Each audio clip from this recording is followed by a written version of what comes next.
ठंड बहुत बढ़ गई थी। अब सुनैना जी से उम्र अधिक होने के कारण खुद के काम भी नहीं हो पा रहे थे। वैसे भी सुनैना जी दिन भर घर में लगे बर्तनों का अंबार घसती रहती। फिर भी उनकी बहू उमा उन्हें हर बात पर जलील किया करती थी। उमा दिन भर अपने दोनों बच्चों में व्यस्त रहती। उमा को तरह तरह के व्यंजन बनाने का बड़ा शौक था। यूट्यूब पर वीडियो देख देख कर उमा तरह तरह के पकवान बनाती, जो सिर्फ उसके पति और बच्चों तक ही सीमित थे।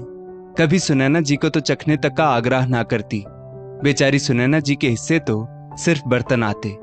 उमा पकवान बनाने में पूरी रसोई गंदी कर देती और बहुत सारे बर्तन सिंक में जमा कर देती, जिसे सुनैना जी काम वाली बाई की तरह साफ कर देती।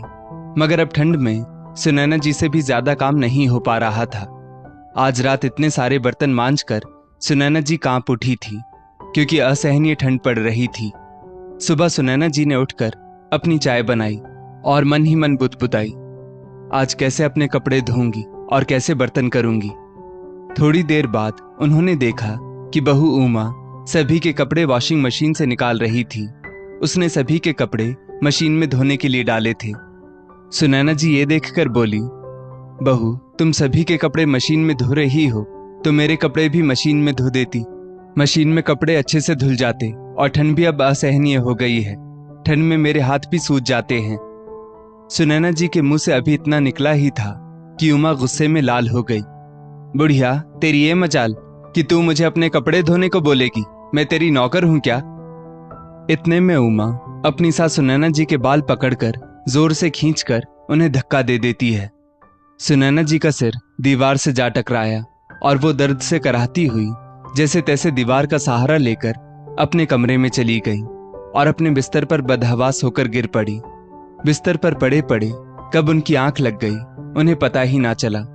जब करीब 2 घंटे बाद उनकी आंखें खुली तो उन्होंने देखा कि उनका मस्तक सूज गया था और उन्हें बहुत दर्द हो रहा था, और बहुत समय से कुछ ना खाने के कारण उन्हें बहुत तेज भूख भी लग गई थी। वो उठकर धीरे धीरे चलकर बहू के पास गई और बोली, बहू मुझे बहुत भूख लगी है, थोड़ा खाना दे दो। कल रात से कुछ नहीं खाया, बहुत कमजोरी लग रही है। बहू उमा किचन में गई और एक बासी सूखी रोटी लेकर आई और उसे जमीन पर फेंकते हुए बोली, ये ले बुढ़िया, इसे खा ले और इसके बाद जाकर बर्तन साफ कर दे, सिंक में बर्तन भरे पड़े हैं। सुनैना देवी को भूख इतनी तेज लग रही थी कि अभी उन्हें जो भी मिला वो खा लेती है। जल्दी से उन्होंने रोटी का टुकड़ा जमीन से उठाया और अपने कमरे में लेकर चली गई। रोटी सूखकर एकदम कड़क हो चुकी थी, उनसे खाई नहीं जा रही थी। उन्होंने थोड़ा पानी लेकर रोटी को पहले उसमें डुबो दिया, फिर जब रोटी थोड़ी नरम हो गई तो उसे पानी से निकालकर खाने लगी। सुनैना देवी के दिन ऐसे ही कटने लगे। हर 2-3 दिन पर 1-2 रोटी उन्हें ऐसे ही फेंक कर दे दी जाती। वो उसे उठाकर ऐसे ही पानी में डुबा डुबा कर खा लेती। उनका शरीर बहुत कमजोर होने लगा था। उनकी नजरें भी धीरे धीरे कमजोर होने लगी थी। एक तो शरीर की कमजोरी, ऊपर से घर में हमेशा काम। उनके हाथ पांव में अब पहले जैसी ताकत नहीं रही थी कि वे बार बार उठकर बर्तन करें। और दूसरी तरफ उमा, जो कि हमेशा अपने और बच्चों के लिए स्वादिष्ट पकवान बना बनाकर सिंक में बर्तनों का अंबार जमा करके रखती। यदि एक दिन भी सुनैना जी घर का काम नहीं करती तो उन्हें बासी रोटी भी नसीब नहीं होती थी। मरता क्या ना करता वाली हालत हो गई थी सुनैना जी की। वो ना किसी से अपनी व्यथा का बखान कर सकती थी और ना किसी पर आरोप लगा सकती थी। मुझ बुढ़िया की अब कौन सुनेगा, जिस बेटे को बचपन से इतना प्यार किया, पाला पोसा, जब वो ही अपना ना रहा तो कोई गैर मेरी क्यों सुनेगा और मेरी क्या ही मदद करेगा। ये सोचकर सुनैना जी आंसुओं के घूंट पीकर रह जाती। सुन बुढ़िया, मैं और राकेश बच्चों सहित घूमने जा रहे हैं, रात तक वापस आएंगे। घर का सारा काम कर लेना, वरना कल तुझे बासी रोटी भी नसीब नहीं होगी। इतना बोलकर उमा कंधे पर अपना बैग लटकाए घर से बाहर निकल गई। पीछे पीछे बेटा राकेश भी बच्चों के साथ बाहर चला गया। सुनैना जी ने सिंक में पड़े बर्तनों के अंबार को साफ किया, कपड़े धोए, झाड़ू पोछा किया और थक कर अपने बिस्तर पर निढाल होकर गिर पड़ी। शरीर अब साथ नहीं देता था, मगर बहू उमा को कहाँ ये सब दिखाई देता था। उसने तो सुनैना जी को बस काम वाली बाई समझ रखा था। नहीं, काम वाली को भी लोग अच्छा खाना देते होंगे। यहाँ तो उमा सिर्फ सूखी बासी रोटी के बदले मुझसे इतना काम करवाती है और काम करने के बाद मुझ पर झिड़कती है वो अलग। सोचते हुए उनकी आंख से आंसू बह पड़े और बिस्तर पर पड़े पड़े ही वे चिंतन में डूब गई। उनकी बहू उमा उनके साथ ऐसा व्यवहार करेगी इसकी उन्होंने कल्पना भी नहीं की थी। पति के देहांत को अभी 4 महीने ही हुए थे। अभी तो मैं पति के जाने के गम से बाहर भी नहीं आई थी। अभी तो मेरे मन की वेदना भी खत्म नहीं हुई थी। अभी तो मुझे प्यार और सहारे की जरूरत थी, मगर आज मेरी बहू ने मेरे साथ ऐसा नीच कर्म किया। सोचते सोचते आंसुओं की धारा उनकी आंखों से लगातार बहती जा रही थी। ये दिन देखने से पहले मैं मर क्यों नहीं गई। बेटा भी अपनी पत्नी का ही साथ देता है। अपनी बहू जिसे इतने अरमानों से ब्याह कर घर लाई थी, उसी के हाथों मार खाओ, और बेटा भी बहू की इतनी नीच हरकत पर उसे कुछ नहीं कहता। फिर अपने पति रामकिशोर जी की तस्वीर को देखकर सुनैना जी बोली, आप मुझे छोड़कर क्यों चले गए? काश आपके बदले में चली जाती तो आज ये दिन देखना तो नहीं पड़ता। सुनैना देवी अपने पति रामकिशोर जी को याद करके और भी ज्यादा रोने लगती हैं। वो अतीत के गलियारे में खो जाती हैं। जब मैं इस घर में ब्याह कर आई थी, क्या था उनके पास? एक मिट्टी का छोटा सा कच्चा घर। मैं दिन रात काम करती, सास ससुर की सेवा के लिए एक पैर पर खड़ी रहती। जब मुझे लाख जतन के बाद भी मां बनने का सुख प्राप्त नहीं हो रहा था, मैंने कितने मंदिरों के चक्कर काटे, कहां कहां जाकर धागे बांधे, बाबा भगवान दर दर जाकर फरियाद मांगी। तब जाकर शादी के 7 साल के बाद राकेश का जन्म हुआ था। कितने लाड़ और दुलार से उसे पाल पोस कर बड़ा किया, अपनी खुशियों की आहुति देकर उसकी जिंदगी को रोशन किया, पढ़ाया लिखाया, इस काबिल बनाया कि आज अच्छे पद पर अच्छी कंपनी में कार्यरत है। और उसी बेटे को आज माँ की 2 वक्त की रोटी भी बोझ लग रही है। वही बेटा अब माँ के पास कभी बैठता तक नहीं, एक ही घर में रहकर खैर खबर तक नहीं लेता और बस पूरे दिन पत्नी की गुलामी में लगा रहता है। सुनैना देवी पूरी रात रोती रहती है। उनकी आंखें रोते रोते सूज जाती हैं। उन्हें किसी तरह से करार नहीं आ रहा था। बेटा बहू और पोते पोती सभी रात को घर आ जाते हैं, मगर दोपहर से रात और रात से सुबह हो गई थी, लेकिन बेटा बहू उनके पास नहीं आए। इस बात की उन्हें और भी ज्यादा तकलीफ हो रही थी। सुनैना जी सोचने लगी, जब इस घर में मेरी कोई कद्र ही नहीं तो मैं इस घर में क्यों रह रही हूं? मेरी उपस्थिति या अनुपस्थिति से किसी को कुछ फर्क ही नहीं पड़ता। मैं एक दिन कमरे से बाहर ना जाऊं तो मेरा हाल पूछने आने वाला कोई नहीं इस घर में। सभी के लिए मर मर के काम करती हूं, मगर मेरी मौजूदगी का किसी को एहसास नहीं। सुनैना जी ने अपने आंसू पोंछे और खड़ी हुई। बस अब बहुत हुआ, आज कुछ ना कुछ फैसला तो लेना ही पड़ेगा। बहुत कर ली बेटे बहू ने अपनी मनमानी, सब कुछ सहन कर रही हूं, इसका मतलब ये तो नहीं कि मैं कुछ कर नहीं सकती। कल भी तो भैया का फोन आया था, बोल रहे थे 2-4 दिन यहाँ आ जा, मन बहल जाएगा, तो क्यों ना उनके घर ही चली जाऊं। सोचकर सुनैना जी ने एक बैग लिया। उसमें उन्होंने अपने कुछ कपड़े रखे, जमीन और घर के कागजात रखे, जितने भी गहने उनके पास थे अपने बैग में रखे और अपने घर से निकल पड़ी। जब घर से वो बैग लेकर जा रही थी तो बेटे बहू ने उन्हें रोकने की कोशिश तक नहीं की। सुनैना देवी घर से सामान लेकर निकल तो चुकी थी, किंतु उनके हृदय में अनेक प्रकार के सवालों ने जन्म ले लिया, क्योंकि जब से सुनैना देवी इस घर में बहू बनकर आई थी, तब से कभी भी ऐसे सामान के साथ में वो अपने मायके नहीं गई थी। ससुराल की जिम्मेदारियों ने सुनैना देवी जी को इस कदर बांध दिया था, कभी ऐसी नौबत ही नहीं आई कि सामान लेकर मायके जाना पड़े। एक रात के लिए रामकिशोर जी के साथ अपने मायके जाती थी और वापस उन्हीं के साथ लौट कर आ जाती थी।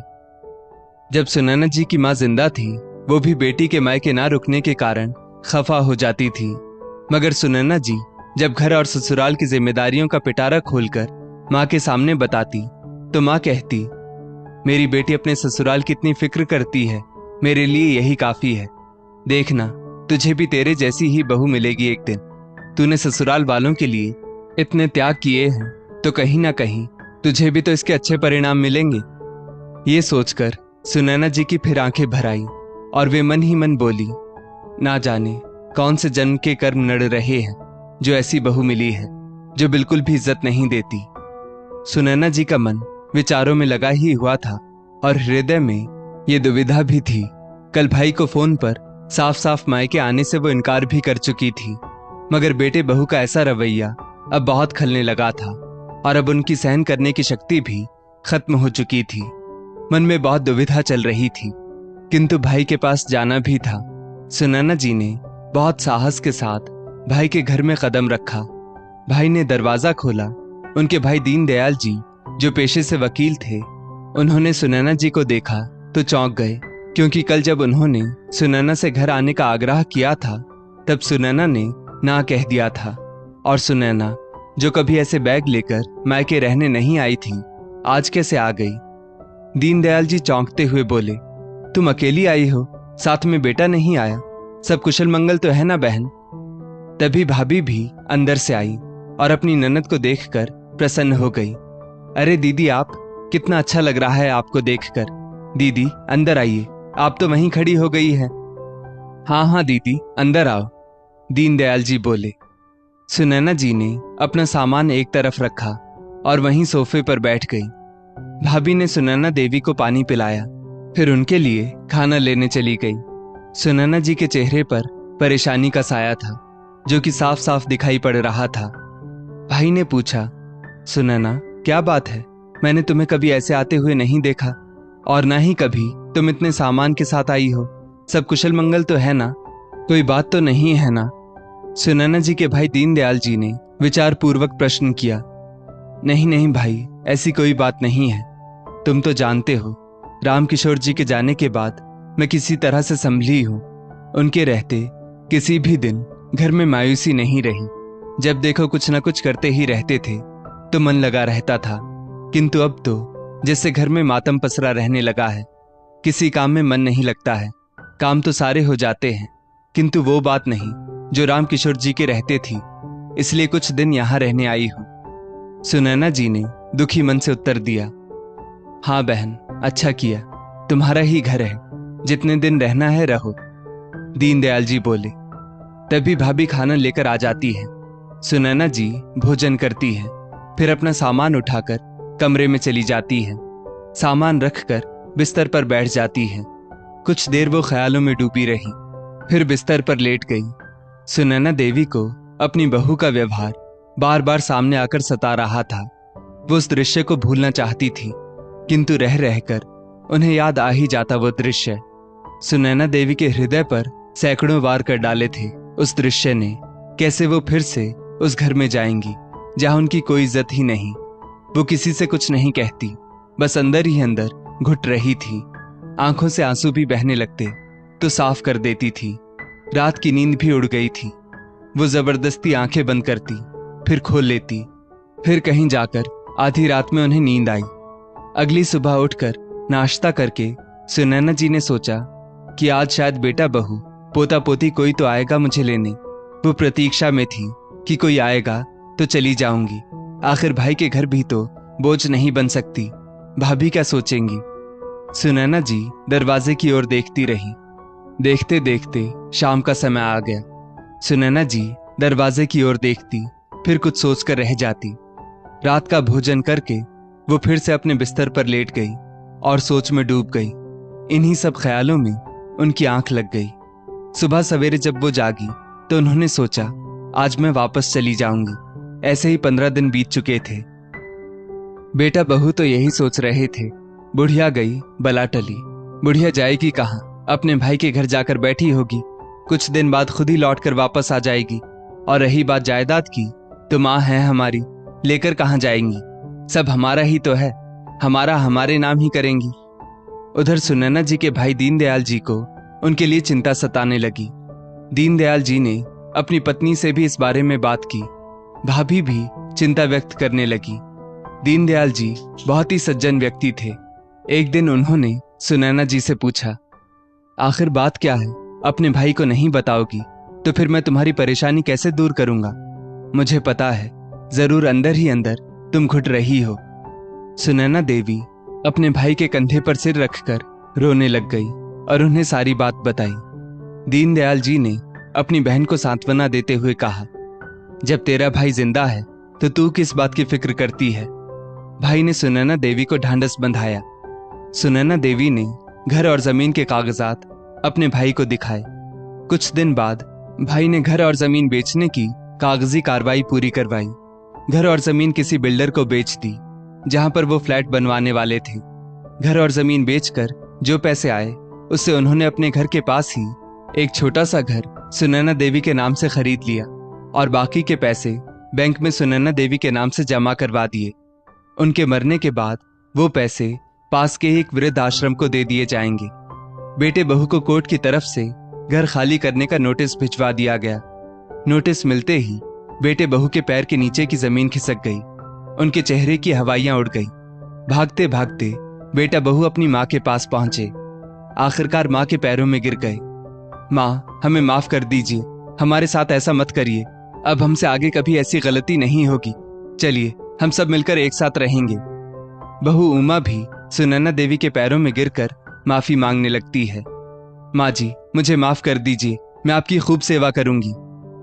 सुनैना देवी ने कहा, वो तो राम किशोर जी सब मेरे नाम कर गए थे, इसलिए आज मैं यहाँ खड़ी हूँ।